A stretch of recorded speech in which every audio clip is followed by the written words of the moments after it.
Okay, hi there. How's everybody doing? How are you? You look absolutely awesome. Have you lost weight? Thank you. Yes, I did as well. 200 pounds. That's right. So, some of you people seem kind of stressed, even nervous. That kind of concerns me, scares me actually. So, I do not like being scared. So, let's do something about this. What can we do? Okay, let's see if I can calm things down a bit by telling you some facts about me so you get to know me better. You're probably just nervous because you're wondering whether or not I like you, or whether I'm a threat to you or what, right? So, here's some fun facts about me. You may have noticed that I'm not an especially large person. However, I was not always like this. I used to weigh over 300 pounds.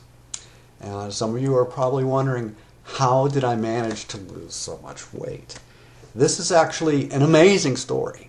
So pay attention, because you know that there are some people that you're going to tell about how I did this. They're going to be really interested in knowing how to lose weight so easily. You know exactly who I mean, don't you?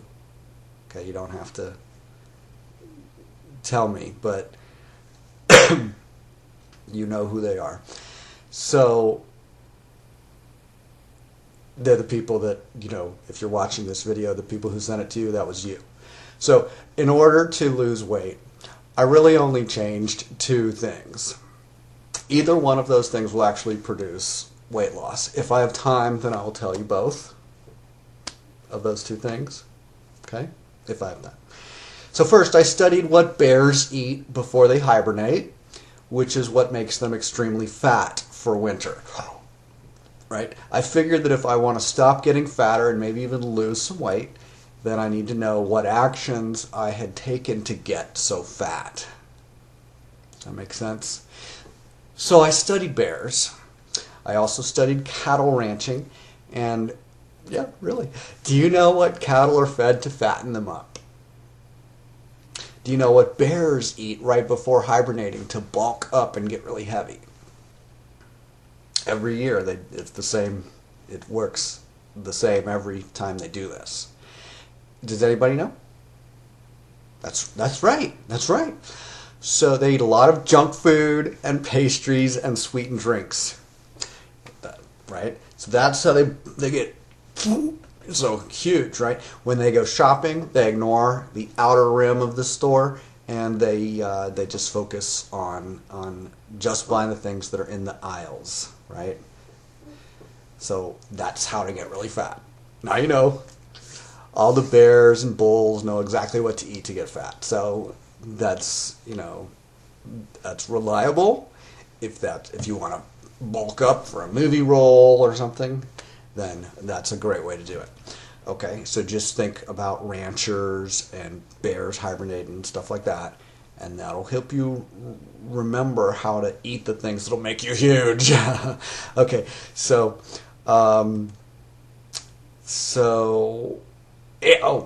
okay. In fact, there's actually no other way to get really fat.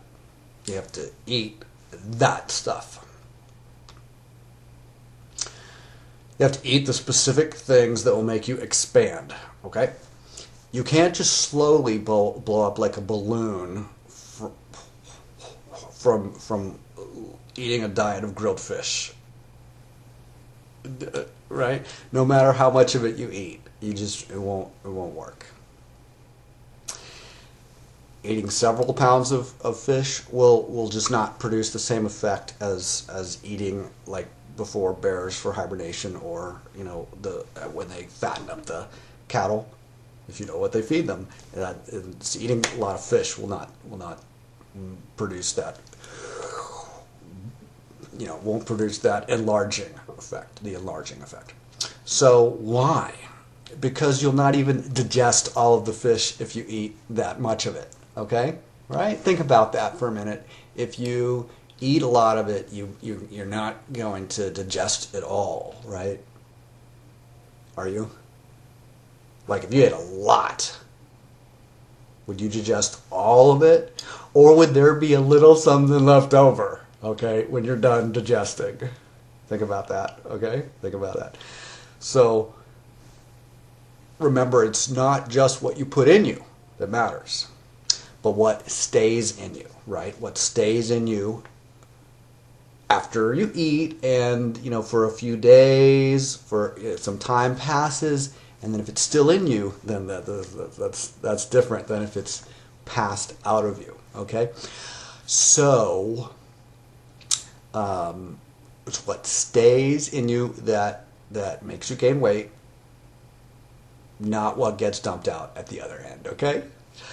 All right, so if your body does not want to store something or cannot store it, then it will dump it out. It will dump it out. Like there's different ways that it can dump it out, but it will dump it out. So, okay, so I know that, yeah, I understand. I understand. There are people in school who were telling you about counting calories. Yeah. That was a joke. What they were telling you was a joke. Because they may have forgotten about the other hole besides your mouth. Yeah. But unless you do not have another hole down there, then keep in mind that what everyone who is bulimic already knows. Okay, keep in mind, unless you don't have a hole down there, keep in mind what everyone who is bulimic already knows. You have to digest it for it to make you fat, okay? Okay, good. Think about this with me now. If it never gets past your stomach, it will not make you fat. That's the bulimic thing. You know, the bulimic is the ones who...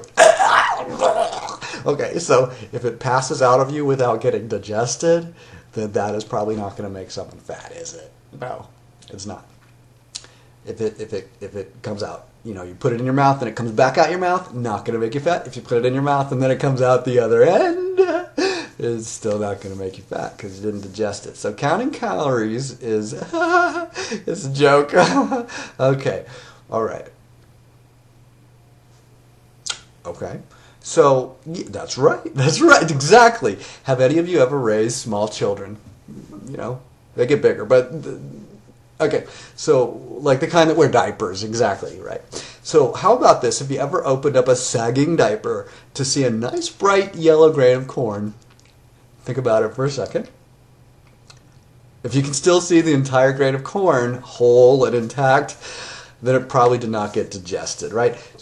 No, it didn't. So if you counted those calories of that grain of corn that is now sitting there in the fragrant sludge of the diaper staring up at you, then you might want to learn something from the bulimics.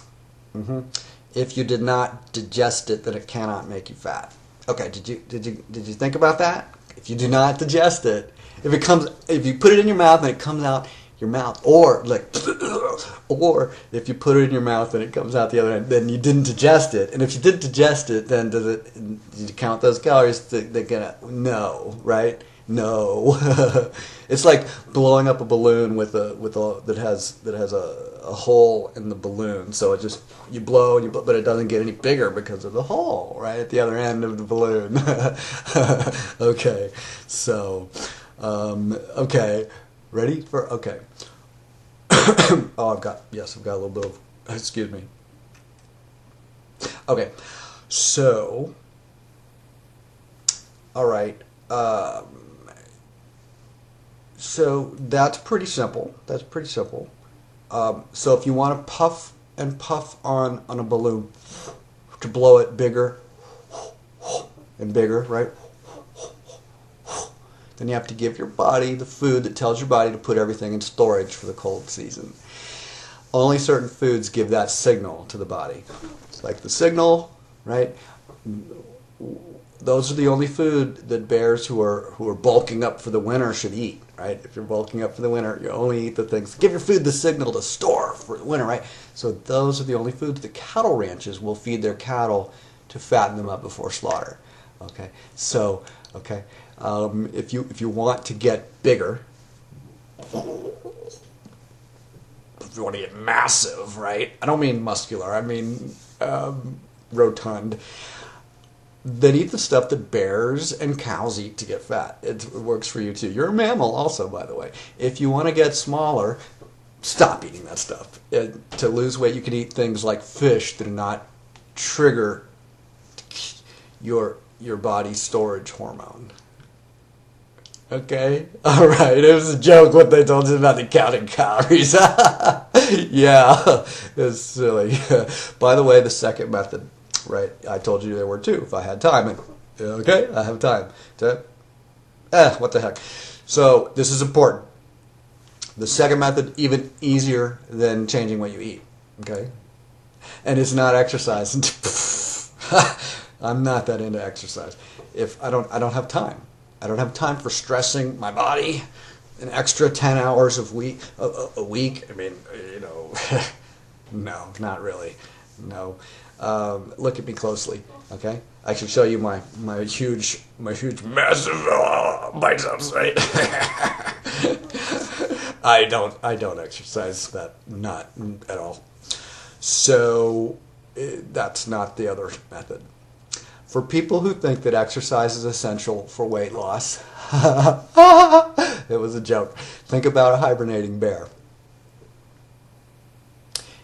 In case you don't know, okay, I'll explain this. Hibernating. It means sleeping for a long time. So the bear's not even awake. It's not exercising. Unless it's having dreams about running playfully through the fresh mountain stream, you know, in the forest and stuff, then it's not moving at all. It's sleeping. It's hibernating. It's still. It's totally still. So it's not exercising, and yet it's losing weight because it starts hibernating huge, the biggest it ever is all year, and then at the end of hibernation, it's the thinnest it ever was all year. It's weird. There's no exercise. Counting calories and okay. So what else? When the bear starts hibernating, it's as fat as it ever gets, and after a few months of no exercise at all, the bear is as skinny as it will ever be. So stop telling me. Stop telling me that you need exercise in order to lose weight. Not quite. That's totally false. And anyone, including bears, can lose weight without exercising. I know it. Every bear knows it, and now you know it. Okay. So the second thing that I did to lose weight, it wasn't exercise. It's even simpler. Exposure to cold. That's basically the other end of the same issue of winter hibernation. Okay, so right, winter hibernation is very cold. Something changes in the bear while it's hibernating that makes it get skinny. It stops storing the fat and starts burning it. That's right. That's right. So there are certain things to eat that trigger a hormone signal to store, like store everything, okay? And then that hormone prevents fat from being burned, and that hormone is very important. It's called leptin. The best way to trigger that hormone signal that reverses the conservation of fat and triggers the burning, the efficient burning of the fat really fast, it's cold exposure. That's the hormonal trigger, right? If you have the cold, it works every time. This mechanism is like just biochemical. It's like it's so easy to fool your brain. You don't have to actually have winter for your brain to think. For your brain to sense, oh my gosh, it's so much colder all of a sudden. Let's stop conserving fat and start to burn it. Okay? So this always works. The details of your personal history, they do not change the basics of being a mammal, right? Because you're a mammal, this method will work for you. If you're interested in, health and better physique and things like that. So, of course, your brain cannot instantly tell if it's actually winter or not, because that's like, you could be traveling to different parts of the world. You could go to Australia, then you go back to, Britain, and then you go to Brazil, and then you go to California, and it's like, that's a completely different issue, right? whether it's winter, wherever you happen to be in that moment. Different issue. It's a little more complex. But this is very simple. If your brain senses cold, bam, like that, it can instantly recognize the cold, right? This couldn't be any simpler or faster. Okay? So, for instance, have you ever stepped into a shower that you thought was going to have warm water, but the water was actually cold? Yeah, I know. Your brain does not need very long to tell when there's a sudden drop in temperature. Like, boom! The cold water hits you, right? So your brain's very quick, okay? Quick. It's very quick. So have you? This is another great thing. I hope this never happened to you. But have you ever had someone flush a toilet, and you're in the shower, and the hot water in the shower turned cold all of a sudden? And how long does it take for your brain to notice that something has changed when the water's suddenly cold? Can you pretend that the water is still warm and prevent your brain from responding instantly? No, because this is really, really simple stuff. That's right, even bears know this. They jump in the cold stream, bam, and it works just like that. It's great. So this always works, and this is like as certain as the fact that if a whole grain of kernel is still in the fragrant sludge of the sagging diaper, right, when you open it, then, oh, wow, and the corn kernel, well, then that specific grain of corn is not going to fatten you up because you didn't digest it. Okay? Remember what the bulimics know, okay? So this is 100%, this is really reliable. This isn't like the stuff they teach you in school that's like, well, we think it might be true. No, this is real, okay? So, as for the details of triggering the weight loss hormone, how do you do it, right? With the cold thing. You can put your whole body in cold water. You can. Your brain responds instantly to that, right? So you can also put just your hand in freezing cold water. You can even fill a sink of cold water with ice cubes and pinch your nose and then just dunk. Put your whole face in there. You can do that. So no matter how little or how much of your skin is exposed to cold, so your brain can instantly sense the drop in temperature and respond, and it's just amazing. It's amazing. So if you expose yourself to cold for even just a few minutes every day, like day after day, then your brain will automatically respond like a new ice age is coming. It may or may not be true, but that's how your brain will respond because of the sudden drop in temperature in your skin on boom, triggers, and you can feel it, and it's great, and your brain will stop preserving the fat for when it's going to get cold later because your brain's like, oh, it's cold now, it's time to stop the conservation of fat and start the burners, right? Okay, so that's your brain's really fast like that. Okay, it's really fast. Okay, so why is it so fast? Because your brain just felt the cold instantly, and this is what it's been waiting for. It's ready to burn the fat. It's been storing the fat for a while, right? Because you ate the thing that signals to your body, store fat. There's no fat around, so we've got to store our fat. If you eat a low-fat diet, so your body will store everything and convert it into fat because it's like, oh, we really need fat. That's really important, and it's probably winter coming, so we're going to, right? So let's see. So that's what your brain's been waiting for. All of a sudden it stops conserving the fat, and the brain responds to the sensation of cold, like when you're in the cold water in the shower, right? And then your body responds to that by turning the fat burners on full blast, right? Okay. It's like if you put your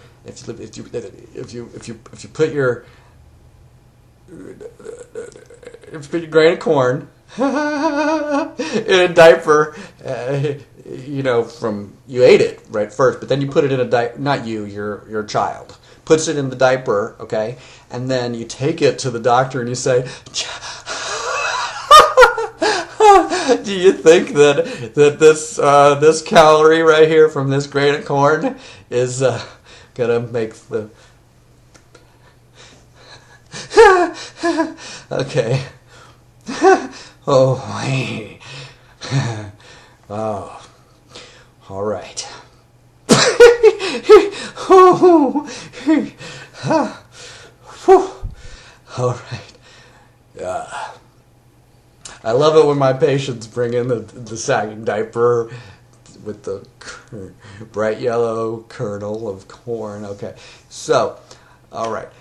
Remember, tricking the brain like this, I'm talking about the cold exposure again. Okay, put your cold water or whatever, right? Shower.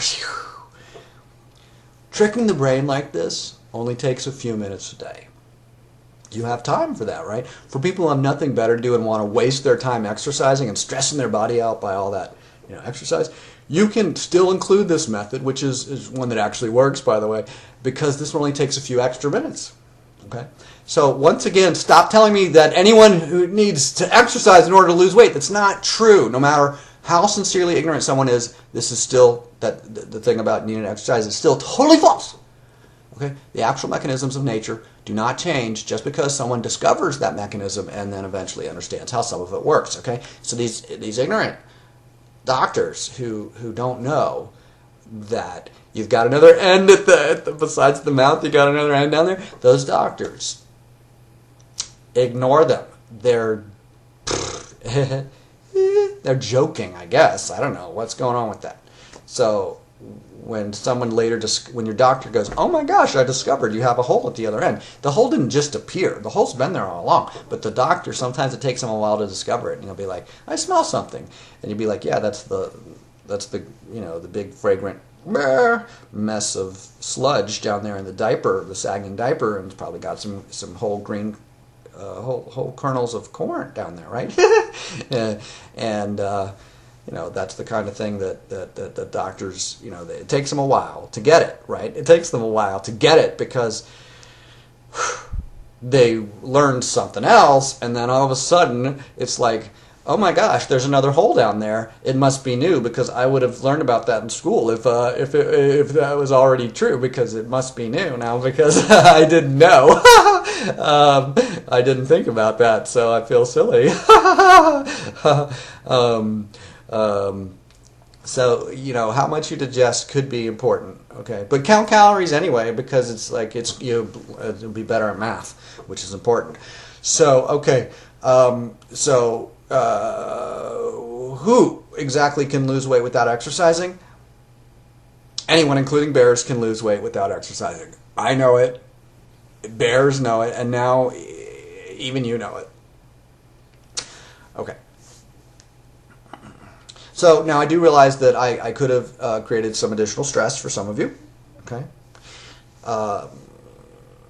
In the future, it will be much harder for you to maintain a pretense of scientific credibility behind some of the most popular weight loss superstitions if you want to continue to assert them. Oh my gosh, that's great. Woo! You had me on that thing about the no hole until I opened the diaper and found the hole there. Right. If you really want, though, you can argue with bulimics about digesting food is something that doesn't matter. It's more important to count calories than to digest the food. Okay, so then you can claim and say, hey, bulimics, hey, you know that it does not matter if you digest the food or not, or else the issue of digesting food would have been on my test in health class, right? Since your test only mentioned what you eat and not what you digest, then you stopped thinking and started memorizing the answer that would give you the credit on the test, right? Right? So maybe instead of arguing with you about your unscientific superstitions, the bulimics will just barf all over you. And to help you remember not to be fooled by brainless quack doctors who tell you to count calories because that's... All right. So if you have a brainless quack as a doctor, though, get a different one. Not a different brainless quack, a different doctor. Okay. So as a way to test the doctors, okay, a way to test the doctors to see if they're brainless quacks or not, you can ask them about how bears eat to get fat for winter. And then ask them, because if they don't think that that there's a certain way to eat that makes you fat and a certain way to eat that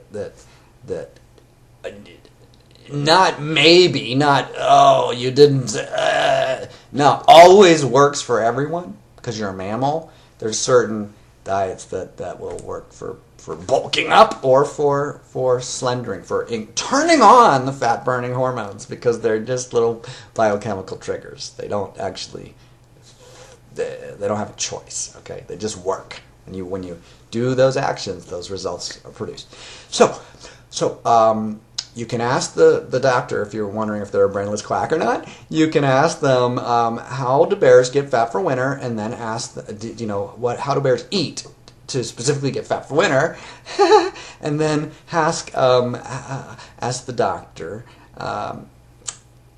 You should always use licensed doctors also. Ask the doctor how the hibernating bears get thin without exercising while they're sleeping for a few months, right? So if you want, because some of them will say, oh, you need to exercise. That's a joke.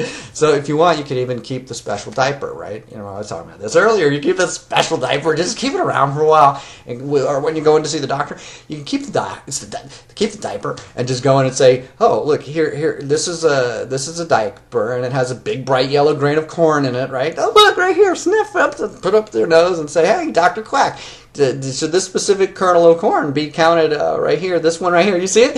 Could it should be counted in the calorie thing or not? Because first, okay, I was feeding the baby, and it was like all vomited, got sick, and I'm not sure. Should I count those calories? And then when it go the other end, the grain of corn, should I? And then what about the exercise issue with the bears? And I'm wondering if you're a brainless quack or open to science. So did I mention that I'm also a licensed MD? If so, then that is proof to you that not all MDs are dumber than a grain of corn in a sagging diaper. Also, in case there are any protectors of medical superstition out there right now, I take back everything that I just said. All of it, yes. None of it was true. So, bears do not hibernate. I made that up. Ranchers do not fatten cattle with certain diets. No. Bulimics gain weight based on what they swallow, what they put into their mouth, not on what they digest. It doesn't matter if they vomit or if it comes out with a grain of corn. It would have been on the test, right, if that mattered. So a grain of corn cannot go all the way from mouth to diaper without being totally digested and then disappearing completely, because every calorie in is, right? Okay? So just like everybody knows this. So further, medical doctors cannot be brainless quacks. That was a joke. This is just a joke. They cannot be brainless quacks who worship superstitions that are damaging to health, but very lucrative for the doctors. That idea is speculative. Impossible, number one. Speculative, number two. Wrong, insulting. That's four things right there. It's wrong, insulting, speculative, and false. And insulting and speculative. So that idea is speculative, like oh, here's another speculation. Changing the temperature in your shower from warm water to freezing water. That's not going to create an instant reaction on your skin. Your brain can't tell. It's like your brain does it. You need to have it signed from your doctor, so then it will work. If your doctor tells you that cold water is something that you can feel with your skin and stuff and your nerves and things, then it works. Okay. Otherwise, what are you thinking? You're talking like, oh, I'm a mammal with language skills and logical skills. Did your doctor tell you that? Because if your doctor didn't tell you that, if it wasn't on the test in middle school, then can you be sure? Yeah. So if it were true, okay, if something were true, it would be on the test that I took in medical school.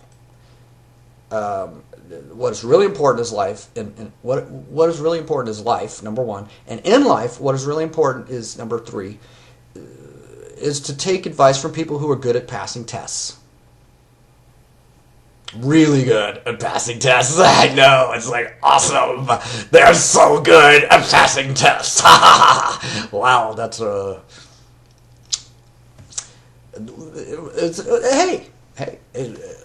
That's how I got to be a licensed MD. You got to be good at passing tests, right? So if they're otherwise ineffective, ignorant, confused, negligent, brainless quacks, well, what difference does that make? If they passed a test, then you should probably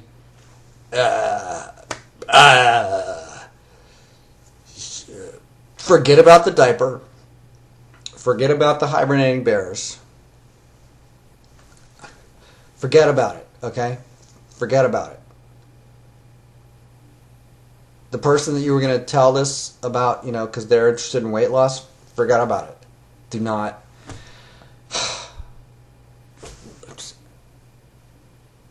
If it wasn't on the test, how can it be scientific? Was it on the test that you have another hole at the other end? You put it in the mouth, and then you eat the corn and you didn't chew it, so whoa, at the other end it's still Was it on the test? Because if the test didn't say, by the way, you have another hole, then did you have a hole before you took the test? Like when you were in middle school and you took the test, does that mean that when you were in elementary school you didn't have the hole? Did you think about that? So you got to be careful and make sure that you focus on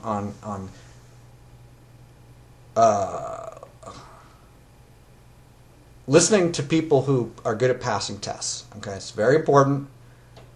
I'm not sure about the people who make the tests. It's a whole different issue. Trying to complicate things, aren't you? Whatever.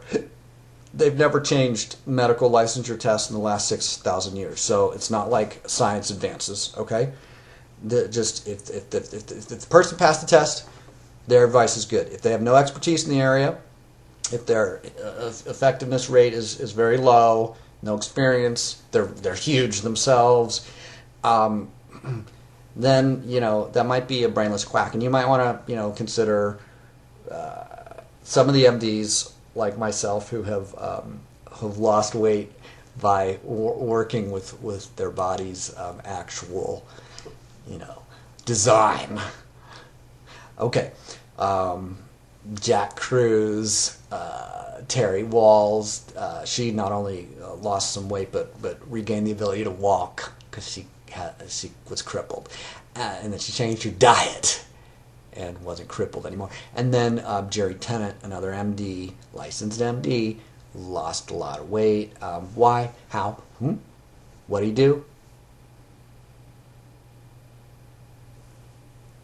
Thought about bears and kernels of corn. Okay, and he did some research.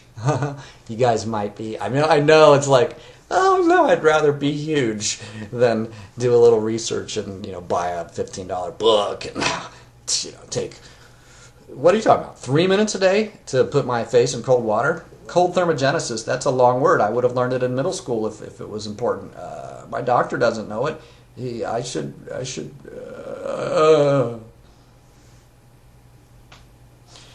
Yeah. Anyway, so if you're interested in becoming a licensed MD, you need to pass some tests, and it doesn't matter if the material is actually accurate. It's just, can you memorize it? It's not, do you understand it? It's not, can you produce results? It's, can you memorize it and then regurgitate it like a believer? Can you regurgitate it onto the test so you can pass your test and get your license and do stuff? It might be damaging to people's health, but it could be very lucrative. So, if you think that there's such a thing of brainless quacks, there's not. No, there's not. There's no doctors. There's no licensed MDs that are brainless quacks. There's no brainless quacks at all. Okay, there's just no such thing. I know it. Even bears know it. Every bear knows it. Okay, and now you know it. You should thank me, by the way.